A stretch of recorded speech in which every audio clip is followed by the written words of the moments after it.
Frère, ma sœur, toi qui m'écoutes en ce moment. Vous qui portez peut-être depuis des années, ou des mois, le poids immense du désespoir, le fardeau des larmes silencieuses et des espoirs déçus face à un ventre qui reste vide. Je veux que vous sachiez une chose aujourd'hui. Votre combat est vu. Votre douleur est entendue. Et votre désir si profond, si légitime d'avoir un enfant est connu de Dieu. Mais je veux surtout vous dire qu'aujourd'hui n'est pas un jour comme les autres. Ce n'est pas un jour de plus pour simplement subir, pleurer ou attendre.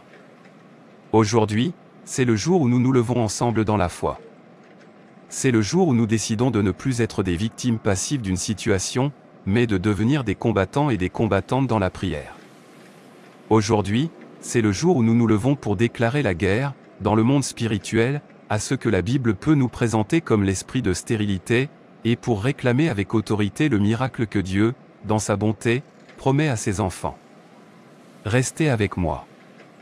Ne laissez pas le doute vous voler ce moment précis. Ouvrez votre cœur, car l'heure de votre visitation est peut-être arrivée. Nous allons ensemble nous plonger dans la parole de Dieu, essayer de comprendre les racines spirituelles qui peuvent être liées à ce combat, et surtout, nous allons prier ensemble une prière qui a le pouvoir de secouer les fondations de l'adversité et de libérer votre bénédiction.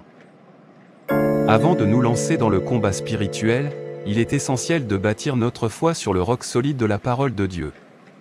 On ne peut pas réclamer ce qu'on ne sait pas nous appartenir. Alors, quelle est la pensée originelle de Dieu sur la fécondité? Quelle est sa volonté parfaite pour vous, pour votre couple, pour votre famille? La toute première parole, le tout premier ordre que Dieu a donné à l'humanité après l'avoir créée à son image se trouve dans le livre de la Genèse, au chapitre 1, verset 28. La Bible dit, Dieu les bénit, et Dieu leur dit, soyez féconds, multipliez, remplissez la terre. Remarquez bien la séquence. La première chose que Dieu fait, c'est bénir. Et la première expression de cette bénédiction, c'est la fécondité. Soyez féconds.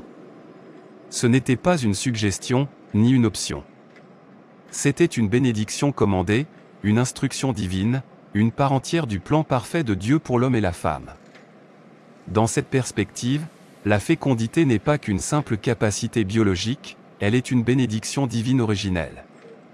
Dès lors, il est important de comprendre, d'un point de vue de la foi, que ce qui s'oppose à cette bénédiction peut être vu comme une anomalie, une opposition au plan premier de Dieu. L'infertilité, qu'elle ait une explication médicale ou non, est une source de douleur profonde. Et dans le royaume spirituel, tout ce qui sème la douleur et le désespoir n'est pas de Dieu. L'apôtre Jean nous dit que Écho, le Fils de Dieu apparut afin de détruire les œuvres du diable Écho. Toute œuvre de blocage, de frustration, de désespoir est une œuvre que Jésus est venu anéantir. Regardons un autre passage clé dans Exode, chapitre 23, verset 26. Dieu fait une promesse à son peuple qui révèle son cœur de père. Il dit, « Il n'y aura dans ton pays ni femme qui avorte, ni femme stérile. Je remplirai le nombre de tes jours. » Même si cette promesse s'inscrivait dans un contexte spécifique à l'ancien Israël, elle nous révèle le caractère de Dieu. Dieu se présente comme celui qui est contre la stérilité, celui qui désire la vie et la plénitude pour ses enfants. C'est sur ce caractère divin que nous pouvons nous appuyer pour prier avec assurance. Nous ne prions pas un Dieu lointain ou indifférent, nous nous approchons d'un Père dont le désir révélé est la vie et la fécondité. Beaucoup d'entre vous ont des diagnostics médicaux. Des mots ont été posés sur votre vie, stérilité inexpliquée, insuffisance ovarienne, azoospermie, endométriose sévère. Ces mots sont des faits, des réalités médicales. Nous ne les nions pas.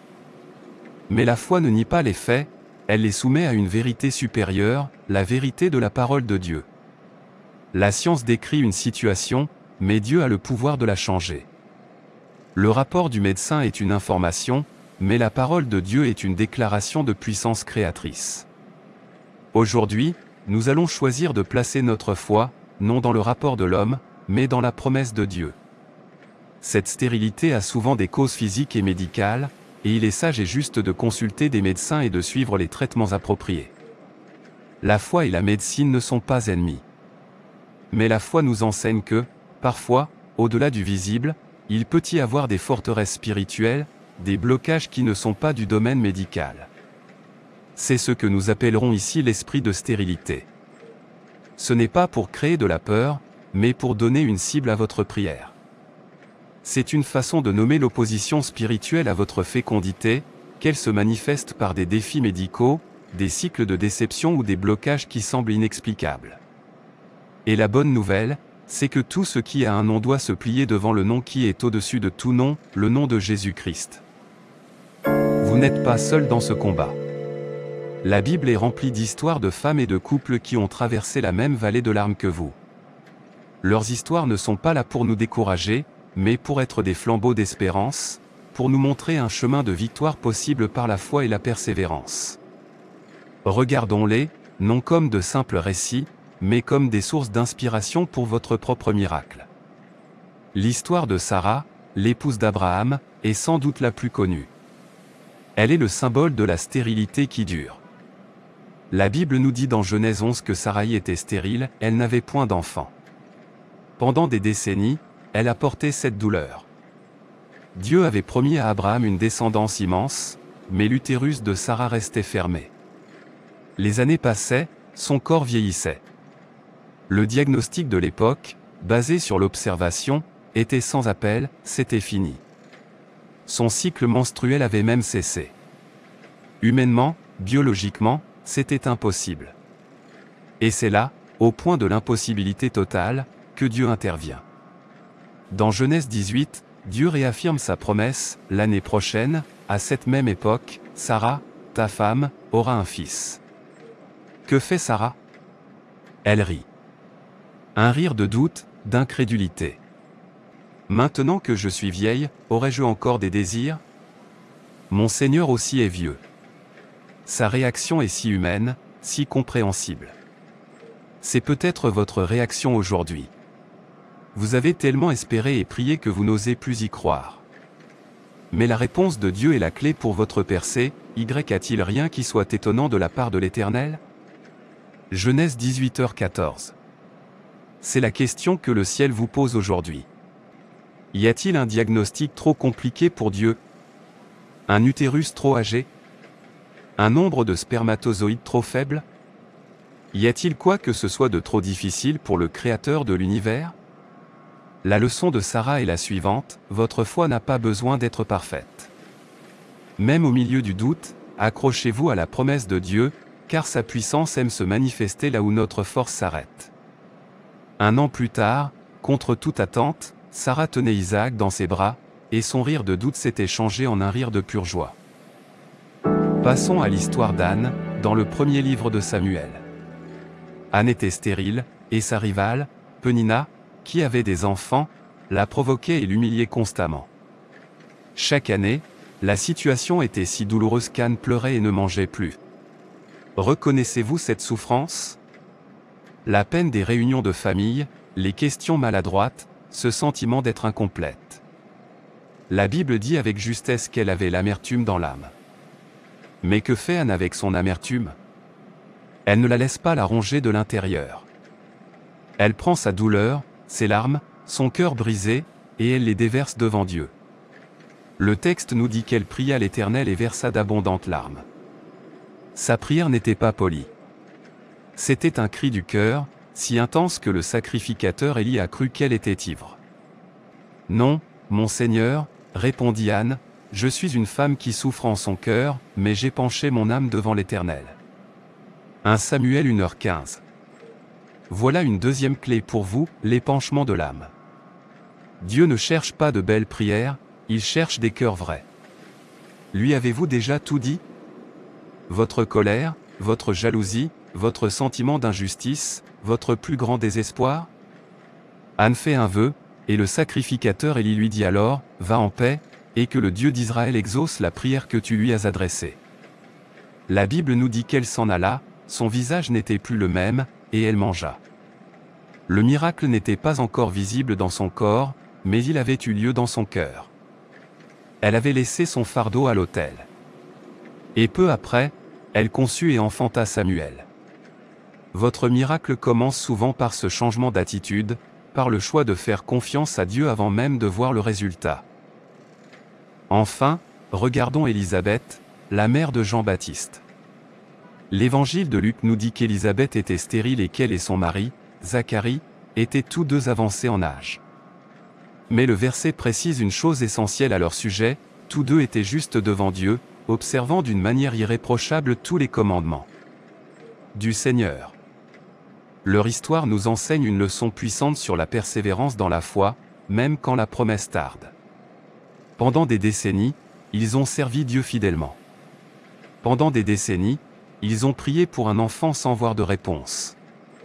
Il aurait été si facile pour eux de devenir amers ou de douter de la bonté de Dieu. Mais ils ont continué à marcher dans l'intégrité. Leur miracle est venu à la 11e heure, quand tout espoir humain était perdu. L'ange Gabriel est apparu à Zacharie et lui a annoncé la naissance de Jean. L'histoire d'Élisabeth est un encouragement pour tous ceux qui sont fatigués de bien faire, qui ont l'impression que leur foi n'est pas récompensée. Dieu n'oublie jamais. Chaque prière, chaque larme, chaque acte de confiance a été vu. Votre saison de récompense arrive. Ne baissez pas les bras maintenant. La fidélité de Dieu n'a pas de date de péremption. Ces trois femmes, Sarah, Anne, Élisabeth ainsi que d'autres comme Rebecca et Rachel, nous montrent que la stérilité n'est jamais le mot de la fin pour Dieu. Elles nous apprennent à nous accrocher à la promesse, à déverser notre cœur devant Dieu avec honnêteté, et à persévérer dans la foi. Leurs histoires sont votre héritage. Leur Dieu est votre Dieu. Et ce qu'il a fait pour elles, il peut le faire pour vous aujourd'hui. Maintenant que notre foi est ancrée dans la parole de Dieu et encouragée par ses témoignages, il est temps de nous préparer pour la prière. Ce n'est pas un rituel, c'est un engagement de cœur. Un acte de guerre contre le découragement et un acte de foi pour recevoir ce que Dieu a pour vous. Je vous invite à vous mettre dans une disposition particulière. Premièrement, trouvez un endroit calme. Si possible, isolez-vous. Éloignez les distractions, le bruit, le téléphone. C'est un rendez-vous divin entre vous et Dieu. Si vous ne pouvez pas vous isoler physiquement, faites-le dans votre cœur. Fermez les yeux et concentrez-vous sur sa présence. Ouvrez votre cœur sans réserve. Toute prière efficace commence par l'humilité et l'abandon. Peut-être que le doute a rempli votre cœur. Peut-être que l'amertume ou la colère contre Dieu se sont installées. Peut-être avez-vous écouté des paroles de découragement. C'est le moment de tout déposer aux pieds de Jésus. La repentance n'est pas là pour vous culpabiliser, mais pour vous nettoyer et enlever tout obstacle à la bénédiction. Soyez prêts à répéter les paroles de cette prière après moi. Pas seulement avec vos lèvres, mais avec conviction, avec l'autorité que Christ vous a donnée. Quand nous nous adresserons à ceux qui s'opposent à votre fécondité, vous n'allez pas supplier, vous allez commander en tant qu'enfant de Dieu. Père céleste, au nom de Jésus, je me présente devant ton trône de grâce. Je ne viens pas par mes propres mérites, mais par le sang précieux de ton Fils Jésus. Aujourd'hui, je choisis d'élever ton nom au-dessus de ma situation. Je t'adore, toi le Créateur de l'univers, toi qui as tout créé par ta parole. Toi qui as tissé chaque être humain dans le sein de sa mère. Tu es le Dieu de la vie. Le psaume 113 dit que tu donnes une famille à celle qui était stérile, et tu en fais une mère joyeuse. C'est ce que je crois pour ma vie. Tu es le même hier, aujourd'hui et pour toujours. Ce que tu as fait pour Sarah, pour Anne, pour Élisabeth, tu peux le faire pour moi. Je te loue pour ta puissance, qui dépasse n'importe quel diagnostic médical. Je te loue pour ta bonté qui ne change jamais. Mon problème est peut-être grand, mais mon Dieu est infiniment plus grand. Je fixe mes yeux sur toi, et non sur la tempête. Amen. Seigneur Jésus, je viens humblement devant toi et je te demande pardon. Pardonne-moi pour toutes les fois où j'ai douté de ta puissance et de ton amour. Pardonne-moi pour la peur et l'anxiété qui ont gouverné mon cœur. Pardonne-moi pour l'amertume, la jalousie ou la colère que j'ai pu ressentir. Je dépose toute cette douleur à tes pieds. Lave-moi par ton sang précieux. Je te demande pardon si, par désespoir, j'ai cherché de l'aide auprès de sources qui ne viennent pas de toi. Je renonce à ces pratiques et je m'en repens. Père, si dans ma lignée familiale il y a eu des alliances, des paroles de malédiction qui pourraient affecter ma fécondité, je demande pardon au nom de ma famille et je me place sous la protection du sang de Jésus. Je me repens aussi pour toutes les paroles négatives que j'ai prononcées sur ma vie, mon corps ou mon avenir. Purifie mon cœur, mon âme et mon esprit. Par le feu du Saint-Esprit, je demande que tu purifies mon ventre maintenant. Purifie mon utérus, mes ovaires, mes trompes. Purifie le corps de mon mari et ses organes reproducteurs. Que tout ce qui n'est pas de toi soit consumé. Je me déclare mis à part pour ta gloire. Amen. Au nom puissant de Jésus-Christ, par l'autorité que j'ai reçue en tant qu'enfant de Dieu, je prends maintenant autorité sur toutes les paroles négatives prononcées contre ma vie. J'annule l'effet de chaque diagnostic médical qui a déclaré l'impossibilité. Ces paroles sont des faits, mais la vérité de Dieu est supérieure, et je les soumets à cette vérité. Elles n'ont plus de pouvoir sur moi. J'annule l'effet de chaque parole de moquerie, de pitié ou de méchanceté. Je brise et j'annule toute malédiction de stérilité, qu'elle soit consciente ou inconsciente, générationnelle ou personnelle. Je me tiens sur la promesse que Christ m'a racheté de toute malédiction. La stérilité est une malédiction, et je n'y suis plus soumis. Je suis sous la bénédiction d'Abraham. Je brise toute alliance spirituelle qui m'empêche de procréer, par le feu de Dieu et par le sang de Jésus. Je renonce à tout esprit de mort ou de découragement. Votre mission dans ma vie est terminée. Au nom de Jésus. Maintenant, avec autorité dans ta voix, adresse-toi à l'ennemi. Esprit de stérilité. Je m'adresse à toi au nom de Jésus-Christ de Nazareth. Toi qui as maintenu mon corps et ma famille en captivité par le mensonge et le désespoir. Ton règne est terminé aujourd'hui. La parole de Dieu déclare que je serai féconde. La parole de Dieu déclare qu'il n'y aura pas de stérile parmi son peuple. Tu es un intrus, un voleur et un menteur. Je te lie, esprit de stérilité, et tous les esprits qui travaillent avec toi. Esprit de fibrome, esprit d'endométriose, esprit d'azoospermie, esprit de kyste, esprit de fausse couche, quel que soit le nom médical ou spirituel que vous portez, je vous lie tous ensemble par le nom de Jésus. Je vous ordonne maintenant, au nom de Jésus, de lâcher mon corps. Lâche mon utérus. Lâche mes ovaires. Lâche mes trompes. Lâche le corps de mon mari. Lâche ses organes. Je vous commande de sortir de ma vie, de ma maison, et de partir dans les lieux arides pour ne plus jamais revenir. C'est un ordre. Au nom de Jésus. La lumière de Dieu entre, et les ténèbres doivent fuir. Le sang de Jésus crie victoire sur ma vie. Sors maintenant. Père céleste, je te remercie car tu as entendu ma prière. Le combat est terminé dans les cieux. La victoire est acquise par la foi. Je déclare maintenant que je suis fertile. Je proclame la vie dans mon corps au nom de Jésus. Je déclare que mon utérus est guéri et restauré, prêt à porter la promesse. Je déclare que mes ovaires fonctionnent parfaitement selon ton plan divin. Je déclare que mes trompes sont débouchées et en parfaite santé. Je déclare que le corps de mon mari est guéri et que sa semence porte la vie. Je reçois maintenant ma guérison. Je reçois ma fertilité. Je ne marche plus par ce que je vois, mais par la foi. Je me vois déjà mère. Je me vois déjà père. Je vois ma maison remplie des rires d'enfants. Comme le dit Ésaïe 54, je crie de joie, moi qui étais stérile, j'éclate d'allégresse, car mes enfants seront nombreux. Seigneur, je te remercie d'avance pour mon témoignage. Je te remercie pour l'enfant que tu as préparé pour moi. Je te consacre cet enfant dès maintenant. Il ou elle te servira tous les jours de sa vie. Je reçois ta paix qui surpasse toute compréhension. Je lâche l'anxiété et le stress. Je me repose dans ta fidélité. Le miracle est enclenché. L'œuvre est accomplie. Et je te donne toute la gloire, au nom puissant de Jésus-Christ. Amen et Amen. Ce n'est pas la fin, c'est le début d'une nouvelle saison. Une saison de foi et d'attente joyeuse. Je vous bénis au nom du Père, du Fils et du Saint-Esprit. Je bénis votre corps, votre ventre. Je le déclare un sol fertile.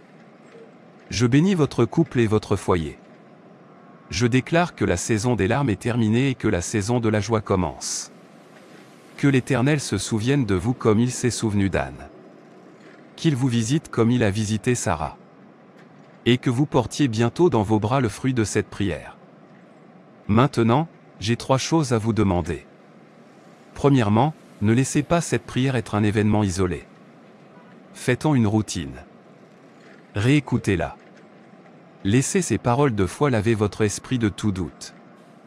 Continuez chaque matin de déclarer « Je suis fertile au nom de Jésus ». La foi grandit en entendant la parole de Dieu. Deuxièmement, en signe de foi, allez dans la section des commentaires et écrivez simplement « Je reçois mon miracle au nom de Jésus ». Chaque fois que vous verrez ce commentaire, ce sera un rappel de votre engagement de foi d'aujourd'hui. Lisez aussi les commentaires des autres et encouragez-vous mutuellement. Et enfin, si cette prière a ravivé votre espérance, abonnez-vous à cette chaîne pour ne manquer aucune de nos prochaines vidéos. Et s'il vous plaît, partagez cette vidéo. Vous connaissez sûrement quelqu'un qui traverse le même désert. En partageant, vous devenez un instrument d'espérance dans la vie de quelqu'un d'autre. Soyez fortifiés et encouragés. Votre témoignage est en chemin. Que Dieu vous bénisse.